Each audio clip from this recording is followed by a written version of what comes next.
नमस्कार दोस्तों, स्वागत है आप सभी का विनीत वर्मा यूट्यूब चैनल पे। दोस्तों, आज हम बात करेंगे राजस्थान के लिए। जो राजस्थान एपीओ की परीक्षा होने वाली है, उसमें जो राजस्थान के जो कुछ एक्ट हैं जिनके बारे में आपसे पूछा जाएगा, केवल हम उन्हीं बातों को करेंगे जो आपकी परीक्षा के लिए ज़रूरी है। तो शुरुआत करेंगे राजस्थान सार्वजनिक परीक्षा अनुचित साधनों की रोकथाम अधिनियम 1992। क्या नाम है इसका? राजस्थान सार्वजनिक परीक्षा अनुचित साधनों की रोकथाम के लिए। मतलब जो राजस्थान की जो सार्वजनिक परीक्षाएं होती हैं, उनमें जो अनुचित साधन का प्रयोग किया जाता है, उनकी रोकथाम के लिए ये एक्ट बनाया गया है। ये कब का है? तो 1992 का है। फिर इसमें क्वेश्चन बन के आता है कि एक्ट नंबर क्या है? 27 है। अब 27 आपका एक्ट नंबर है। फिर आपसे पूछा जाएगा कि इस पर राज्यपाल महोदय जी ने कब अपनी सहमति दी होगी। तो आप देखना यहाँ पर 1992, 8 नवंबर 1992 है। क्लियर हो गया यहाँ तक? तो पहला क्वेश्चन किस लिए बनाया गया है? अनुचित साधनों की रोकथाम के लिए बनाया गया है। किस लिए? सार्वजनिक परीक्षा में रोकने के लिए। कब का है? 1992 का। और 8 नवंबर 1992, एक्ट नंबर 27। ये हो गया। फिर अगली बात हम करेंगे इसकी उद्देशिका। अब अभी पेपर हुआ है आप सभी का, आपने देखा होगा कि हमें बीएनएस की उद्देशिका पूछ ली गई थी। 4 ऑप्शन बना के बड़ा भ्रम पैदा कर दिया गया था आंसर उसको लगाने के लिए। तो हमें उद्देशिका दे दी जाती है 4 ऑप्शन बना के, और उन 4 ऑप्शनों में हमको उचित ऑप्शन को चुनाव करना होता है कि आखिर क्या सही है इनमें। तो इसमें हम एक एक वर्ड को देखेंगे। देखो, लिखा है सार्वजनिक परीक्षाओं में। क्या लिखा है? सार्वजनिक परीक्षाओं में। फिर लिखा है प्रश्न पत्रों के प्रकटन की। सार्वजनिक परीक्षाओं में फिर वर्ड लगा है प्रश्न पत्रों के प्रकटन की, और अनुचित साधनों के उपयोग को रोकने के लिए। तो एक बात तो आपने सबसे पहले शुरुआत कहाँ से हुई है? सार्वजनिक परीक्षाओं में। किस चीज़ के लिए? प्रश्न पत्रों के प्रकटन की और अनुचित साधनों के उपयोग को रोकने के लिए, और उनसे सशक्त यानी कि जुड़े हुए और उनसे आनुषांगिक विषयों के लिए उपबंध करने के लिए अधिनियमित किया गया है। तो आपको याद रखना है कि उद्देशिका में बात की गई है सार्वजनिक परीक्षाओं की। दूसरी बात की गई है प्रश्न पत्रों के प्रकटन की। फिर तीसरी बात की गई है अनुचित साधनों के उपयोग की, और इन्हीं को रोकने के लिए और इनसे जुड़े आनुषांगिक विषयों के लिए यह अधिनियम बनाया गया। तो आपको याद रखना है, अनुचित सार्वजनिक परीक्षा की बात की गई है, फिर बात की गई है प्रश्न पत्रों के प्रकटन से, और किसी चीज़ की नहीं हो, अनुचित साधन। 3 शब्द ये यूज किए गए हैं, और उनकी उपयोग के रोकने और सशक्त और आनुषांगिक, यानी कि 3 और 3 6 वर्ड याद रखना है। सार्वजनिक परीक्षा, प्रश्न पत्रों के प्रकटन, अनुचित साधनों के उपयोग और सशक्त और आनुषांगिक विषय, इसलिए एक्ट बनाया गया है। तो यानी कि अगर मोटा मोटा देखा जाए कि ये एक्ट क्यों बनाया गया है, तो सार्वजनिक कोई परीक्षा हो रही है, उस परीक्षा में प्रश्न पत्रों का प्रकटन ना हो, यानी कि कोई प्रकट ना करे, और उसमें कोई उस परीक्षा में हस्तक्षेप के लिए अनुचित कोई साधन ना उपयोग करे। इन्हीं सब के लिए ये एक्ट बनाया गया है, 3 चीज़ों के लिए। फिर अगली बात हम करेंगे कि इसमें कितनी कुल धाराएं हैं। तो हम जब पूरा एक्ट आप देखते हो तो इसमें आपको पता चलेगा कि इस एक्ट के अंदर 8 धाराएं हैं और 1 अनुसूची है।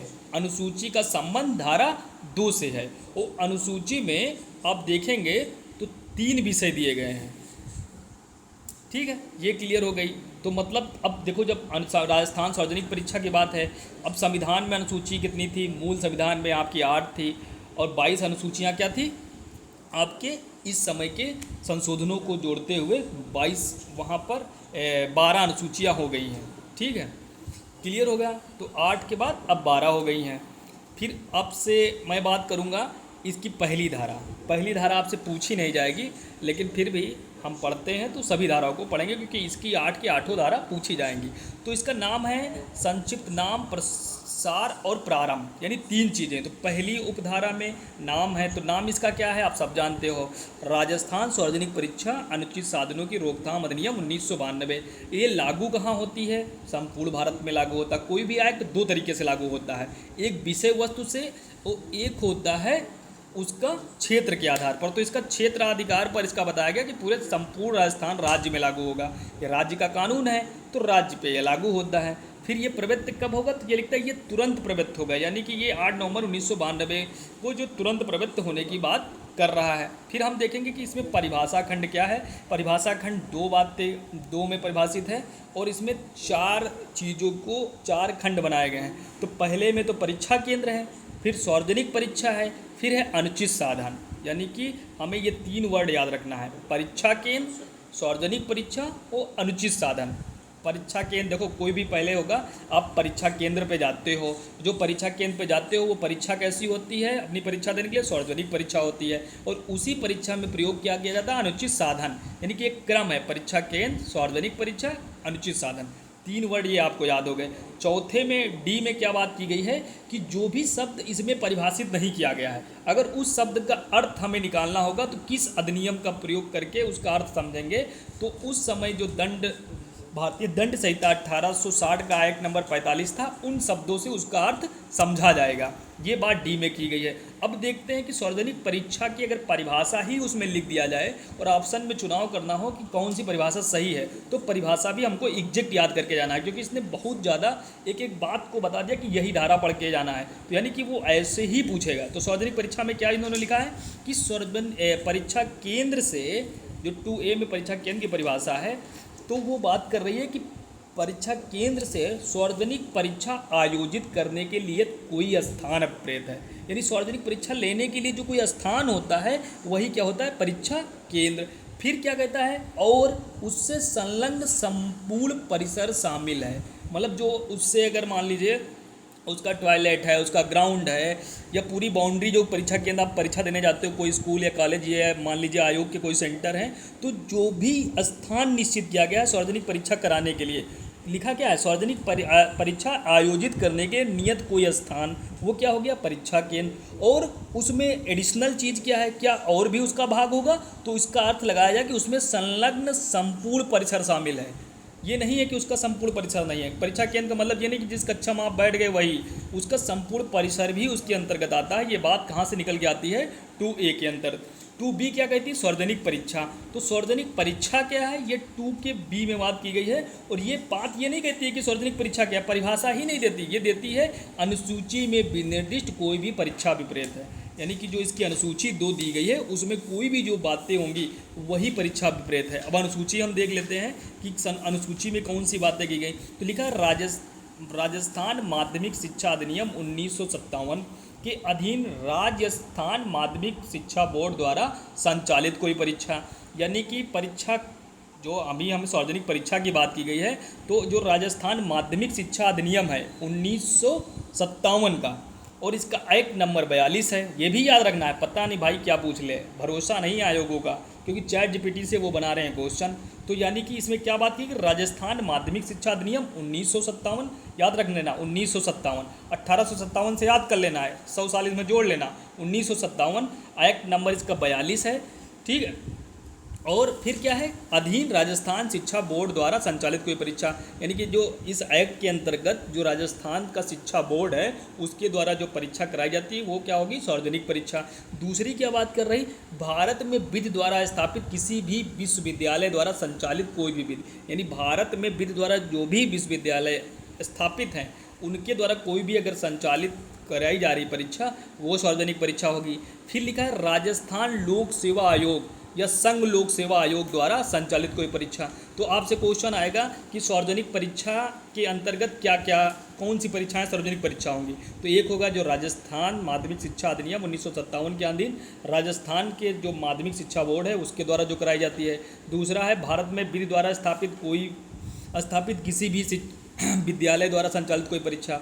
दूसरी बात है कि राजस्थान लोक सेवा आयोग या संघ लोक सेवा आयोग, यानी कि जो हमारी बात की गई है 315 में, उन आयोगों के द्वारा, आर्टिकल 315 में इन आयोगों की बात की गई है, ठीक है। तो एक राजस्थान लोक सेवा आयोग और संघ लोक सेवा आयोग, इनके द्वारा, यानी कि 3 चीज़ें हैं। लेकिन देखो, संघ लोक सेवा आयोग, राजस्थान लोक सेवा आयोग, फिर है भारत में विधि द्वारा स्थापित विश्वविद्यालय, ठीक है। उसके बाद है जो राजस्थान माध्यमिक शिक्षा बोर्ड है। यानी कि ये 4 बातें याद रखना है जो सार्वजनिक परीक्षा के अंतर्गत जो है 2B के अंतर्गत आता है।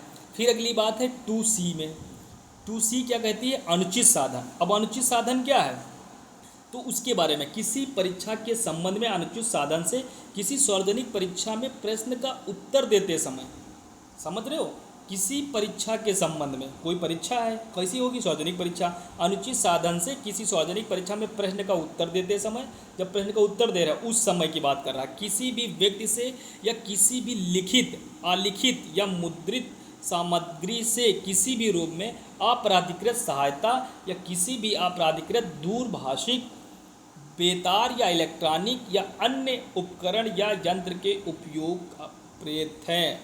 पहली बात है कि अनुचित साधन है, किसी भी परीक्षा में होगा, उसमें है वो सार्वजनिक परीक्षा में जब प्रश्न का उत्तर देते हैं उस समय कोई व्यक्ति क्या कर रहा है, कोई किसी भी लिखित, पहली बात आती है लिखित, अभिलिखित, तीसरी बात आती है मुद्रित, फिर आता है किसी भी रूप में अपराधिकृत सहायता, यानी कि ये सारी चीज़ें कोई सहायता देता है जो प्राधिकृत नहीं है, अपराधिकृत व्यक्ति है, किसी भी अपराधिकृत दूरभाषित, बेतार, तो बेतार की भी बात आती है, इलेक्ट्रॉनिक अथवा अन्य उपकरण या यंत्र का उपयोग भी अभिप्रेत है। ये सारी चीज़ें क्या हैं, अनुचित साधन है। फिर अगली बात है डी, आपको बता ही दिया है कि आपको क्या पढ़ना, तो केवल क्लियर होगा कि परीक्षा के क्या है, सार्वजनिक परीक्षा क्या, अनुचित साधन क्या है, यहाँ पे इतनी बात क्लियर हो गई। तीसरी परिभाषा क्या कहती है, अनुचित साधनों के उपयोग का प्रतिषेध, यानी कि जो मना कर रहा है अनुचित साधनों के परीक्षा का उपयोग। अभी अनुचित साधनों की बात कहाँ पे की गई है, तो 2 के सी में हमने पढ़ गया है, उसकी प्रतिषेध की बात 3 में की गई। कोई भी व्यक्ति किसी भी सार्वजनिक परीक्षा में अनुचित साधनों का उपयोग नहीं करेगा, मना कहाँ किया गया है, 3 में। फिर चौथी बात क्या, चौथी धारा क्या कहती है कि प्रश्न पत्र का अपराधिकृत कब्जा या प्रकटन, मतलब जो प्रश्न पत्र है उसका अपराधिकृत कब्जा या प्रकटन के बारे में कहाँ पे बात की गई, तो 4 में बात कि कोई भी व्यक्ति जो ऐसा करने के लिए विधि द्वारा प्राधिकृत या अपने कर्तव्यों के आधार पर अनुज्ञात नहीं है, किसी भी सार्वजनिक परीक्षा में परीक्षार्थी के प्रश्न पत्रों के वितरण के लिए नियत समय के पूर्व क्या करेगा, 2 काम, ऐसे प्रश्न पत्र या उसका कोई भाग या प्रति उपाप्त नहीं करेगा या उपाप्त करने का प्रयत्न नहीं करेगा या कब्जे में नहीं रखेगा। पहली बात है कि ऐसा प्रश्न जो उसका कोई भी भाग, उसे अब क्या करेगा, उपाप्त नहीं करेगा, और क्या नहीं करेगा, उपाप्त करने का प्रयत्न भी नहीं करेगा, और कब्जा, 3 बात की गई है, मतलब कोई भाग उपाप्त नहीं करेगा, प्रयत्न नहीं करेगा और कब्जा नहीं करेगा, जो भी उस व्यक्ति जो संबंधित नहीं है उससे। फिर दूसरे में क्या कहा गया, ऐसी सूचना नहीं देगा या देने का प्रस्ताव नहीं करेगा जिसके ऐसे प्रश्न पत्र से संबद्ध प्राप्त या संबंधित होने को वह जानता है या ऐसा विश्वास करने का उसके पास कारण है। तो ये सारी चीज़ें क्या नहीं करेगा, प्रश्न पत्र का अपराधिकृत कब्जा या प्रकटन की बात व्यक्ति नहीं करेगा। क्लियर हो गया। फिर 5वीं बात क्या है, 5वीं धारा क्या कहती है कि परीक्षा कार्यन्यस्त व्यक्ति के द्वारा प्रकटन की रोकथाम, मतलब जिसको न्यस्त कर दिया गया, विश्वास में अगर मान ली दे दिया गया है कि भैया आप ये परीक्षा कराना, उस व्यक्ति के बारे में बात, रोकथाम के बारे में बात की गई 5 में, कि कोई भी व्यक्ति जिस पर सार्वजनिक परीक्षा से संबंधित कोई भी कार्य न्यस्त किया गया है, सिवाय वहाँ के जहाँ उसे ऐसा करने के लिए अपने कर्तव्यों को आधार पर अनुज्ञात किया गया है, कोई भी ऐसी सूचना या उसका भाग जो उक्त कार्य उस पर इस प्रकार न्यस्त किए जाने के आधार पर उसकी जानकारी में आया है या किसी भी अन्य व्यक्ति को प्रत्यक्ष या परोक्ष रूप से प्रकटन नहीं करेगा या प्रकटन नहीं कराएगा। ठीक है, जिसको भी न्यस्त किया गया भाई प्रकटन नहीं करेंगे। रोकथाम बात कहाँ है भाई, इतनी याद करना कि परीक्षा जो कार्यन्यस्त व्यक्ति है वो प्रकटन के रोकथाम की बात कहाँ की गई है, 5 में। ये धारा बहुत इंपॉर्टेंट है। 6 दंड की बात करता है, यानी शस्त्र की बात। जो कोई भी धारा 3 जो मतलब बता रहा है कि अनुचित साधन का उपयोग करोगे उसको प्रतिषेध, 4थी जो बता रही है कि प्रश्न पत्र अपराधिकृत कब्जा या प्रकटन करोगे, तो 3 और 4 या 5 ठीक है कि उपबंध का उल्लंघन करता है या उपबंध के प्रयत्न भी करता है या उल्लंघन करने का दुष्प्रेरण करता है, वह ऐसी अवधि के, मतलब तीनों चीज़ है, उल्लंघन करना डायरेक्ट भी दंड है, प्रयत्न करना भी है, दुष्प्रेरण करना भी है, तीनों चीज़ के लिए 3, 4 और 5 के लिए है, वह ऐसी अवधि से जो 3 वर्ष तक की हो सकेगा या ऐसे जुर्माने से जो 10,000 रुपये तक के हो सकेगा या दोनों से दंडित किया जाएगा। यानी कि आपने देखा कि जो 1992 वाले एक्ट में दंड की बात की गई है, धारा 3, 4 और 5, यानी कि जो अनुचित साधनों के उपयोग का प्रतिषेध है, जो प्रश्न पत्र के अपराधिकृत कब्जा का प्रकटन है या परीक्षा कार्यन्यस्त व्यक्ति के प्रकटन की रोकथाम की बात है, इन सभी के लिए दंड की बात कितनी है, 3 साल का दंड है, और या ऐसे जुर्माने से, देखो या वर्ड लिखा है और नहीं वर्ड है, 3 वर्ष तक के हो सकेगी, या ऐसा जुर्माना जो 10,000 रुपये तक का हो सकेगा, या दोनों है। एंड वर्ड का यूज नहीं किया गया, ये ध्यान रखना है, क्योंकि यही छोटी छोटी बातें वहाँ पे भाई गलत होती हैं, इसलिए मैं आपको बता रहा हूँ। आप एक्ट पढ़ लोगे, समझ जाओगे, लेकिन इन बातों को अगर मैं बोल दूंगा एक बार दिमाग में फीड हो जाएगा। फिर है उपहद कारित करने की तैयारी के साथ अपराध करने के कारण शस्त्र। अब ये क्या है कि जो कोई भी किसी भी व्यक्ति की मृत्यु कारित करने या किसी भी व्यक्ति की उपहत कारित करने, देखो मृत्यु उपहत 2 बातें हो गई, फिर या किसी भी व्यक्ति पर हमला करने के लिए, हमला भी आ गया, किसी भी व्यक्ति को सदोष जो है अवरुद्ध करने के लिए, या किसी भी व्यक्ति के मृत्यु या उपहत या हमले या सदोष अवरोध का भय पैदा करने के लिए। यानी कि मतलब ये जो चीज़ है, मतलब मृत्यु कर दिया जाए, उपहत कर दिया जाए, हमला कर दिया जाए, सदोष, ये चारों चीज़ करो या उसका भय पैदा करने की तैयारी करके धारा 6 के अधीन दंडनीय कोई अपराध करता है, वैसे अवधि के कारावास से जो 3 वर्ष तक की हो सकेगी दंडित किया जाएगा, और ऐसे जुर्माने का जो 5,000 रुपये तक हो सकेगा। यानी कि जो तुम धारा अभी बात की जा रही 3 और 4, 5 की, उन्हीं सब के लिए अगर मृत्यु किसी की करने का मतलब वो कर रहे हो, अवरोध कर रहे हो, हमला कर रहे हो, छद उपहत कर रहे हो, तो इन सभी चीज़ों को करने के लिए किसी व्यक्ति को 3 वर्ष तक का दंड दिया जाएगा। लेकिन यहाँ पर यह वर्ड नहीं यूज है, यहाँ पे और ऐसे जुर्माना जो 5,000 रुपये, जुर्माना वहाँ पे 10 था, यहाँ पर 5,000 है। क्लियर हो गया। फिर अगली जो धारा है, धारा 8, ये क्या कहती है? अनुसूची को संशोधित करने की शक्ति। यानी कि जो अनुसूची है, जो अभी 3 सब्जेक्ट आप पढ़ के आए हो, उनमें अगर संशोधन करने, उसकी शक्ति किसके पास है? तो ये राज्य सरकार के पास। राज्य सरकार राजपत्र में अधिसूचना द्वारा ऐसी किसी भी अन्य सार्वजनिक परीक्षा को अनुसूची में सम्मिलित कर सकेगी, और उसके संबंध में इस अधिनियम के उपबंधों को लागू करना आवश्यक समझे, और राजपत्र में प्रकाशित होने पर अनुसूची में संशोधन मतलब किया जाए, समझा जाएगा। यानी संशोधन की शक्ति धारा 8 में दी गई है अनुसूची में। ठीक है, तो इस तरीके से आपका ये एक्ट समाप्त होता है।